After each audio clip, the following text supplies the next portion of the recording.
There's a good story here today from Wisconsin. They are taking lemons and making lemonade at a restaurant there. It's about an hour north of Milwaukee. It's the Omicron Family Restaurant. And Omicron Family Restaurant's been in business for 30 years, serving American, Greek, Italian, and Mexican cuisine, which some say is a little too much. Yeah, that's right. They offer the Mediterranean diet. American, Greek, Italian, and Mexican cuisine in West Bend, Wisconsin. And the Omicron family says, we are not changing the name of our restaurant, the Omicron Family Restaurant.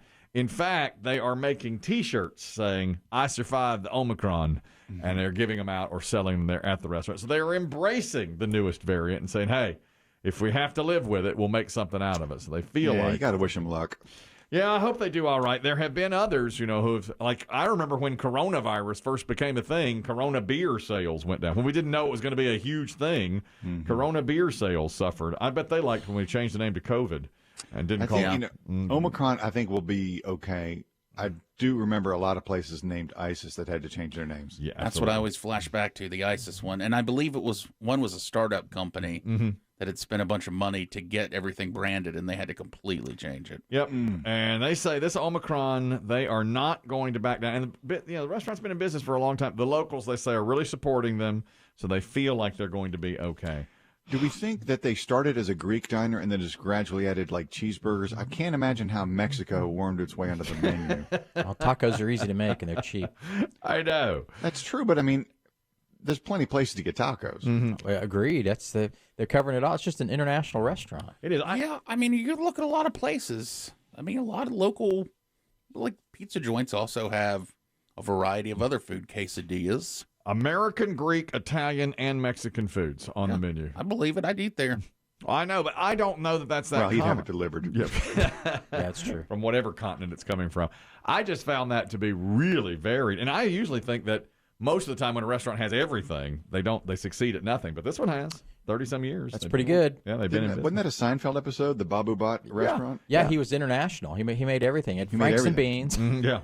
He's But nothing Pakistani. Nothing Pakistani is where he's from, and then the advice was, go Pakistani, do that, No customer. But, You're a very good man. That's right. I didn't take. I did not pledge in college, but it's my understanding, and correct me if I'm wrong because I don't know, but it's Omicron. Is it? And not Omicron. That may be. But everybody says Omicron. Yeah. But that if a Greek came up to you, they would slap you for saying that. Really? They're Omicron. That's Omicron. All right.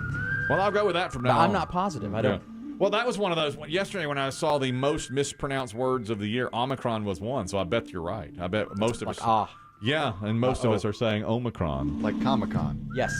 The most mispronounced word was chuggy, which I am. Chuggy is someone who is painfully behind the times when it comes to their wardrobe, their fashion sense, their entertainment, but try too hard.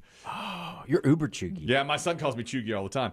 The other night when I went to that play, that musical, Dear Evan Hansen, I walked into the living room all dressed up. And I said to my son, how do I look? He said, totally chuggy. I said, thank you. Walked out the door. Let's get a selfie, son.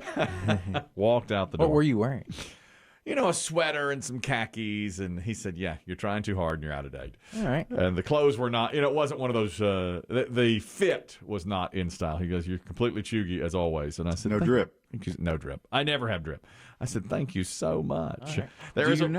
Kelly, I know that your son will let that word fly around you. He would never dare call his mother chuggy, would he? Oh, God, no. We don't say anything to her. Let me tell you what happened yesterday. To our mother? We don't. Our mother. No, sir. Yesterday, God, this should really be the bad story. Yesterday, my wife picked up my daughter from middle school. She's in 7th grade. Now, her get-out time is 3 o'clock. Okay. So usually my wife gets there about 5 after 3, and my daughter's to the car by 3:10 or 3:15. So yesterday, my wife gets there, as always, about 3:05. And my daughter texts her and says, can I have a few more minutes? I'm doing something with my friends, Jayla, Kayla, Layla, and Shayla. Oh. And my wife says, yes, okay, fine. I've got a few minutes here. Well, now that was 3:05. Now, at 3:35, she's not out there. Uh-oh. So my wife texts, it's 3:35. I need you to come on. And my daughter doesn't text back. And I think she said, I'll be there by 3:45. Okay, so time goes. Now it's 4 o'clock. Okay, it's 4 o'clock. She's sitting in the car, your wife. Whole time, the whole hour. Okay, it's been an hour. My daughter comes to the car. My wife is seething mad, okay? Her head's about to explode. You can imagine. Is your daughter alone, or are the Jayla, Layla, Kayla, Shayla there with her? Alone. The La La girls. Jayla, Kayla, Layla, and Shayla have scattered, okay? And Caitlin, too. There's Jayla, Kayla, Layla, Shayla, and Caitlin. So these are the girls. She the redhead. Okay, right. And so, and then Caitlin's like her becoming a really good friend. But Nice. Jayla, Layla, Caitlin, and Shayla are great, too. So my daughter gets in the car. She's like, hey, how are you? And my wife says, how am I? I'm pissed. What do you mean? What? What's going on? And my wife says, I've been sitting in this car waiting for you for 1 hour. Now, I get a few minutes, and you said, let me have a few minutes. I said, be back in this car. It's 4 o'clock. I've been waiting here for 1 hour. And my daughter says, well, it's not like you have anything else to do. I thought I heard screaming from a distance yesterday. Around 4-ish Eastern. Yeah. All the birds took flight right at that moment. I heard them outside my house. Kind of sounded like a freight train, like a steam whistle.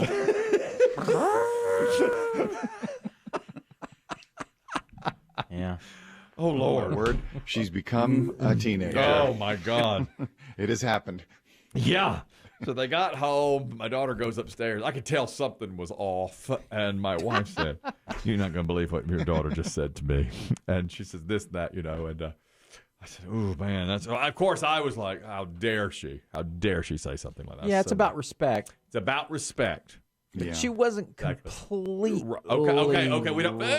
No. We've all got to learn that lesson. It's about respect. You have to hit your parents with that one time, and then you learn never to do it again. That's right. Well, she learned a lesson. Because even if you feel like they're not doing anything. Right. Lesson learned. Yeah. Okay. Then later, my wife was making out a schedule. She's going to be teaching some SAT prep courses. Oh. So she's got like clients she'll sit down and tutor for an hour. So my wife says to me, as she's on the phone, she says, do I have anything on my calendar for, January 10th? And I looked at her and was like what? What time was that around? Because I also felt like a tremor. That was about 5:15. Aftershock. Yeah. What? What could we possibly? I think you're clear to the 31st. It's a random. Yeah. It was All right, you random pick and choose. It's like a random. Exactly. You pick and choose. She was Did her head spin around, but her body stayed facing one way, like The Exorcist? very exorcist-like. Yes. Right. She was. Tell me what the calendar says. Oh yeah, you're open. Wide open. Yeah. And I was like, ooh, bad timing for me to say that, Yeah. Got her from both ends yesterday. Got her from both ends. Oh, poor girl. Terrible. So what did your daughter say what she was doing? Was she just hanging? Just hanging, yeah. So she just hit that age now, yeah. Yeah. She Oh, no just project or anything? No, just hanging? no, they were just Yeah. having. Ooh, They were yeah, just that is a having little- fun. Of course. Yeah, that ain't cool. Of course it's not cool. And my wife says, look, if it's 10 minutes, fine. But when it was an hour, and I said, that is, of course, that's too much, Just, look, if you want to say till 4, tell her pick me up at 4. Exactly. It's not like she has anything pressing. 3, 4, 5. Doesn't matter, Yeah, she's not. It's just like, am I going to miss the talk or am I going to miss the chew? Except for the 10th. Right. She's busy. She's busy on the 10th. Now, she got something on the 10th. That's true. That is in stone. We have another good story today. A woman who goes to a gym and is upset because she is constantly getting hit on at the gym by men. And I've seen this woman's picture. She's a TikToker. Is that right? Attractive woman, okay? Stands to reason. And she says, creepers are always hitting on me at the gym. And they'll come over and say, I just want to correct your form. Well, my form is just fine. They just want to hit on me. She was teaching other women who are in this situation a little life hack.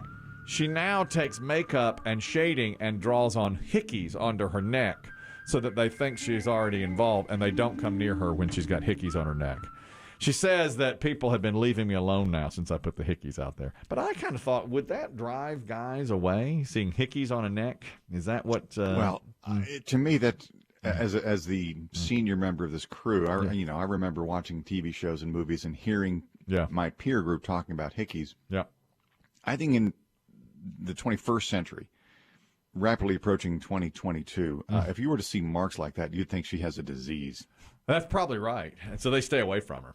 It's not she has a boyfriend who's giving her hickeys. I thought boyfriend giving hickeys. He says, no, it's you think she's got some. So she puts little marks on her neck, and they stay away. Maybe kids today still say that. I thought that had dropped out of the brand. I did too. I don't hear as much about that. Well, they stop it. I think maybe in college you stop that. Stops happening. Stop hickeys. Yeah. Yeah. Don't you think? This girl she looks about 24 years old. How many did you used to carry around on you? Hickeys? Yeah. Very few. Very rarely did I have a hickey. I got one time. I had to hide it from my mama. Did you? Yeah, I was up in college and I got a hickey and vacuum cleaner. Turned up the had to turn up the collar on my Tommy Hilfiger shirt. What you hiding? She wouldn't see it. What's wrong, darling? It's just the style, Mama. I'll tell you, there was a girl yesterday at the gym. We were running on the treadmill together. And, we do it in certain segments, so you have to run at your fastest pace at one point. And she turned to me at the very end. She goes, you want to go all the way on this one? My ring seems to be stuck. It's weird. Good Lord. It's like fused on. I didn't know what she meant. She goes, you want to go all the way? Do I? And I was like, she goes, you're not going to make a TikTok about me, are you? She was young, too. Yeah, she's setting you up. Yeah, she's a college student, too. She meant, like, you want to go as fast as we can possibly go. I would assume. So I said, yeah, let's do it. And we did. Was this your only conversation with this woman? We had just briefly chatted during one rest period. I said, good job. She said, good job to you, too. And then she turned over to me. Creeper. You want to go? Intense. She said, you want to go all the way? And I said, yeah, let's do it. But then I had to turn it up all the way to the highest speed. And God knows, almost ran my legs off. Well, this poor girl's got daddy issues. Oh, it's going to fly off the back of the thing. Good story as well, I suppose. A woman has, her name is Brinley Mills from Utah, has gone famous now. She's put on her social media, this is how I sent my husband to the dermatologist. My wife's never done this to me, but she did to her husband. He had moles on his back, so she circled them in Sharpie and said, check these out. So he had little circles on his back. And when he came back, the dermatologist had written next to every mole, note. This one's fine, this one's fine, this one's fine. One of them, we biopsied this one, results on Tuesday. Written on his back. Clever. Yeah, and she put it up on her social media. Now she knows. Yeah, so and apparently the dermatologist now, the local news interviewed, the dermatologist in Utah said, I see a lot of this. Women will circle things on their husbands or their boyfriends to say, take especially a look if it's on your back because you don't know what Yeah, it's I kind of like it. Yeah. Is Sharpie the best tool for this, or is there something else down the aisle at Staples? Yeah, I wonder. She had used a Sharpie. Sharpie's probably best, but it's hard to scrub back there to get it off. But who's going to see it? Yeah, she'll have to scrub it off for him. If it's still there next summer, then you'll know to use something else. Got trouble. Maybe ballpoint. Maybe just a ballpoint pen. There's no guarantee. Would work. But she sure did. She wrote on there. Hope he's not. Hope he doesn't sweat. I thought, yeah, but it worked. He didn't. At least I think she sent him off to the right before. She loves him. It's clever. It was nice. They were Why newlyweds. could do that with your BH, Kelly? I could do that. She could do that with my BH. Check this out. Look at this. A line here, an arrow. Giant arrow pointing down. You have to use white chalk down your spine. Right. Another good story here. A guy named Jason Cawley. I followed this story a little bit. He's the plumber that found $600,000 inside the wall of Joel Osteen's church. What's going on here? There was a robbery 7 years ago at that church, and that amount of money was stolen, $600,000. And this plumber who was doing work behind the wall found all $600,000. Now, at the time, there was a $25,000 reward from Crime Stoppers. But after 5 years, that goes dormant, so you don't get it. And he wasn't going to get any money, but a local radio station in Houston interviewed this guy, took it to their social media, and Crime Stoppers and the church decided to pay him the $25,000 reward. So he did get it. He wound up getting $20,000 from Crime Stoppers and $5,000 from the church itself, and said the money comes at a perfect time. My heart stopped. Really I had no clue that would come about. Bills are stacking up, work is trying to get slow, so I'm just trying to make the best of it, and today that light shined through. Bit of a blessing, because had you not have donated that money, probably wouldn't have been here today, and I want to thank you for that. Weird story, though, isn't it? That $600,000 was stolen, then left inside the church wall. So it never left the premises? No. I bet that's kind of how they planned it and never got back to get the money. Well, they were going to go back and get it? Yeah, that was a Martin Lawrence movie. Remember that one? Yeah. Yes, exactly. And they don't know who did it. So what did he do? Stash the Martin Lawrence? They probably, he stole a diamond and stashed it in a building that later became a police station. It's called so Blue he had to pretend to be a cop to get into the police station. Yeah, I see. It's called Blue Streak. It's a short, funny watch. Okay. It's Martin Lawrence. Yeah. So this guy probably stole the cash, or this person, whoever it was, probably a team, 600,000. could have been. Yeah. Stored it there because they couldn't carry it out for whatever reason. Right. Said we'll come back.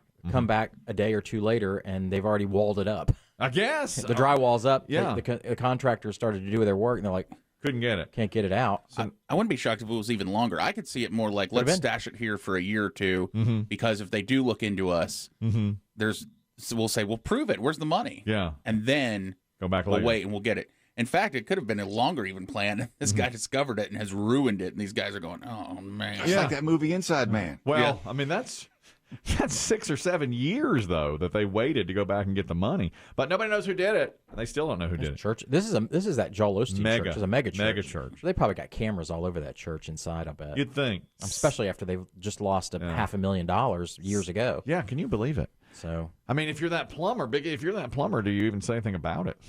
That much money, I think you have to. Yeah. Because it's coming back. Yeah. Sometimes the bad guys come looking too. True. If they imagine if they showed up, there was no money. Yeah. And they're like, well, that plumber was here, that fat plumber Biggie. Well, I like that the fat plumber got at least $25,000 out of it. That was really nice. I'll never forget, it was a big guy. He said his name was Biggie. Real big plumber named Biggie. That fat plumber? That fat he ain't plumber. going to get far. We'll get him. Fat plumber. If he hadn't walked through that wall, we'd have never found the cash. Like the Kool-Aid man. He fell through the wall. Yeah, they're lucky they had a bad plumber the first time. They had to knock it down 6 years later. Knock down the wall to get to the pipes. One ugly story today. Very similar. A group of burglars in California did a smash and grab to steal jewelry and got nothing but fakes. They got nothing but costume jewelry worth $200. But the ugly part of it is it's going to cost thousands to fix up everything they smashed inside the store. These are the store owners. The damage they did was over maybe $15,000, $20,000. We have to get everything new over there. And what was the jewelry worth? $200. It was all that effort for $200. They just got away with nothing. And they got away with nothing but costume jewelry. They have nothing.